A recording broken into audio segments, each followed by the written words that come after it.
Hello friends, welcome back to my YouTube channel. Today we are going to learn a new poem for Standard 9. Hope is the thing with feathers. But before beginning the poem, I would like to discuss over few things. You are waking up early in the morning with lot of plannings and expectations. You might be planning for your rehearsal, you might be planning for your gymnastics, you might be planning for aerobics, or you might be planning for your studies. You are planning everything for getting good result or the best results. But sometimes what happens, you are not getting the expected result of your preparation, and that time you feel very nervous or you feel very disappointed. But even if you feel nervous, you never stop doing hard work. I would like to ask you a very basic question. Why don't you stop doing hard work even if you are not getting the expected outcome of your preparation? It is the thing that keeps you proactive and that keeps you alive, and that thing is called as hope. Today we are going to learn about the hope in the poem Hope is the Thing with Feathers. This poem has been composed by American poetess Emily Dickinson. So what has been given in the poem? Let us learn this poem with learning of difficult words in the beginning. Hope is the Thing with Feathers by Emily Dickinson for Standard 9th. Let us learn challenging or difficult words existing in the poem. First is perch, means to live or stay on something. Second is gale, a strong wind or a tempest or a difficult weather condition. So, a severe or acute pain. Next is abash, means becoming difficult or being nervous. Chillest land and strongest sea means very difficult situation in life. Let us learn the first stanza. I'll read it. Hope is the thing with feathers that perches in the soul and sings the tune without the words and never stops at all. Friends, in the first stanza, the poetess Emily Dickinson has compared a hope metaphorically with the birds, and the poetess says that it is not the bird with feathers, it is the hope with feathers that lives in every human soul. And this bird and this hope sings the songs without the words.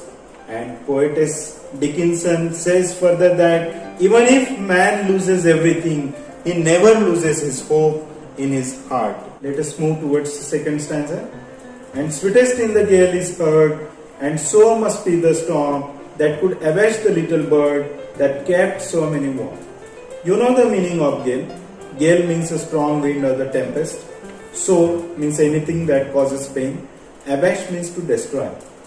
The poetess Emily Dickinson says that even if there is a strong wind or there is a storm, hope keeps its song singing all the times. And the poetess further says that these strong winds and storms can abash the bird with the feathers, but it can never abash or it can never destroy the hope with the feathers. Now let us move towards the last stanza of the poem. I have heard it in the chillest land and on the strangest sea. Yet, never in extremity, it asks a crumb of me.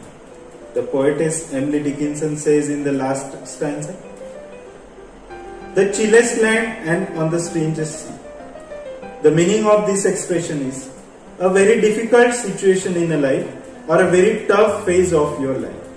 The poetess Dickinson says that even if a situation is very bad or even if it is a very toughest phase of your life, hope keeps singing its song. And the poetess says that I have heard this song even in a very difficult phase of my life. And in the last line, poetess says that yet in never in extremity it asks a crumb of me. Poetess says that hope is the thing that expects nothing in return from a mankind. It is a thing existing there always in the human soul to strengthen the human or to strengthen the mankind. Now let us discuss on the theme of the poem. First is human optimism. The man is very optimistic animal, and the hope plays very important role in his life. Second is human endurance. The man must not lose his ability to bear the pain even if the time is difficult or the situation is difficult. Now let us discuss on figurative elements or the figures of speech existing in the poem. First is personification. An inanimate thing or non-living thing, hope, has been treated as animate or living thing, bird, in the poem. Next is alliteration. Look at the second line of third stanza. And on the strangest sea. Strangest sea is the expression where sound S has been repeated. So alliteration also exists in the poem. Don't forget to do this exercise. Hit the like button if you like my video, and don't forget to subscribe my YouTube channel for more videos. Thanks for watching.